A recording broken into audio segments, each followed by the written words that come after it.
Assalamualaikum warahmatullahi wabarakatuh. Perkenalkan, saya Franciscus William Pardamian Tambah, mahasiswa Universitas Brawijaya, Fakultas Pertanian, Program Studi Agroekoteknologi.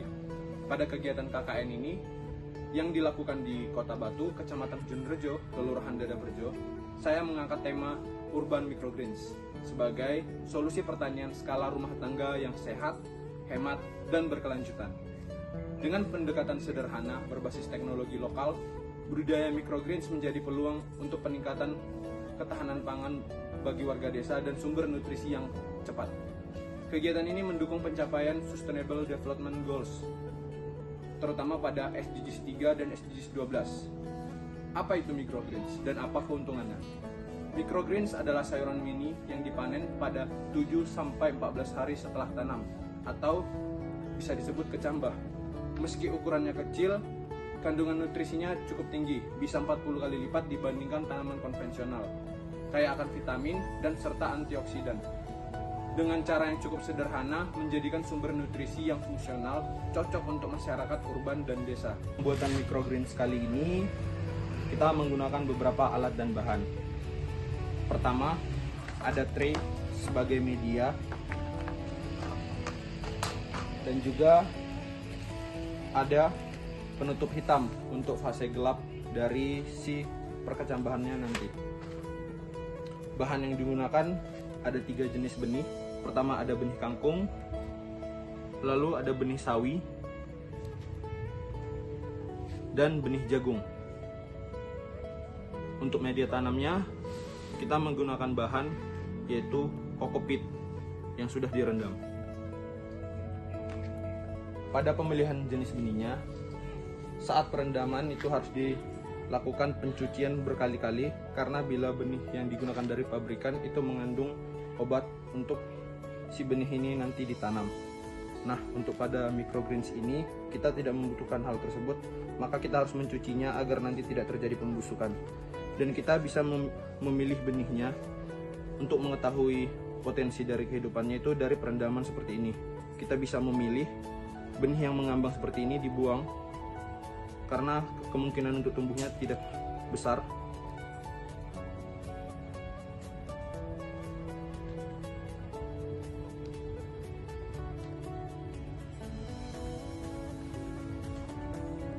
Seperti ini.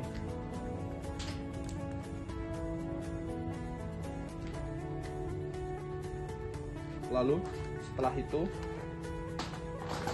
kita menyediakan tray yang langsung kita beri media kokopit.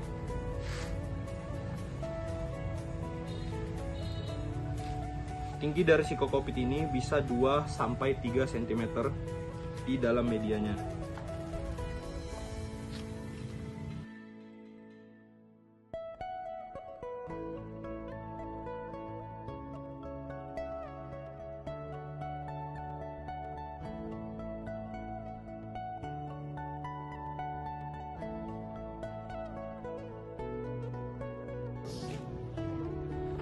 Setelah media disebarkan seperti ini,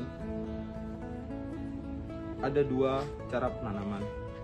Kalau pada menggunakan benih besar seperti benih kangkung dan benih jagung, media harus dipadatkan terlebih dahulu agar memperbesar dari potensi hidupnya.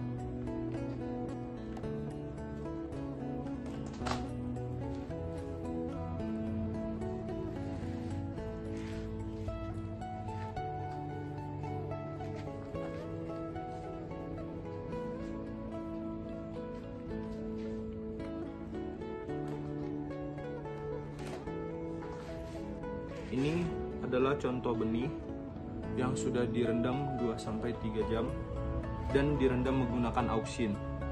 Auksin yang digunakan di sini adalah hasil fermentasi dari kecambah tauge. Agar apa?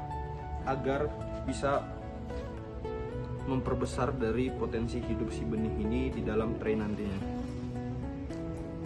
Lalu setelah perendaman dilakukan seperti ini, kita bisa menyebarkan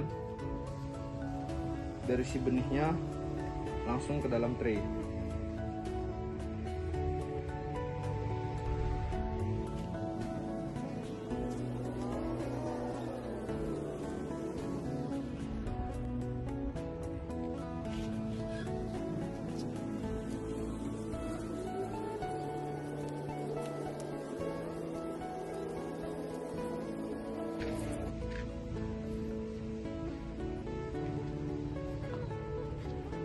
Sedangkan bila pada benih kecil seperti ini, kita tidak perlu memadatkan secara intens dari si media tanamnya tadi.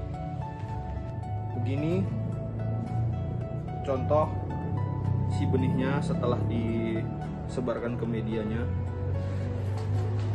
Setelah benih ditaburkan merata di atas media, lalu disemprot lembab agar dari fase perkecambahannya mendapatkan suhu dan kelembapan yang optimal. Lalu tray ini ditutup 3-5 hari agar pertumbuhan awal lebih seragam atau pada fase blackout. Setelah nanti tunasnya muncul, buka penutupnya, beri pencahayaan alami minimal 12 jam per hari, lalu siram tipis setiap hari untuk menjaga kelembapannya. Saat microgreens ini sudah tinggi di angka 13 atau 14 hari, dia dipanen tepat di kecambahnya. Potong di atas media, lalu disimpan dalam wadah udara tanpa dicuci, agar segar bisa bertahan 5-7 hari di dalam kulkas. Untuk tips and triknya, pastikan media tidak terlalu basah, cukup lembab saja. Mari kita mulai gaya hidup sehat dan hemat dengan menanam microgreens dari rumah. Selain gizi tinggi, kegiatan ini bisa menjadi usaha rumahan, ramah lingkungan, dan inklusif untuk mendukung pemberdayaan perempuan. Saya ucapkan terima kasih. Wassalamualaikum warahmatullahi wabarakatuh.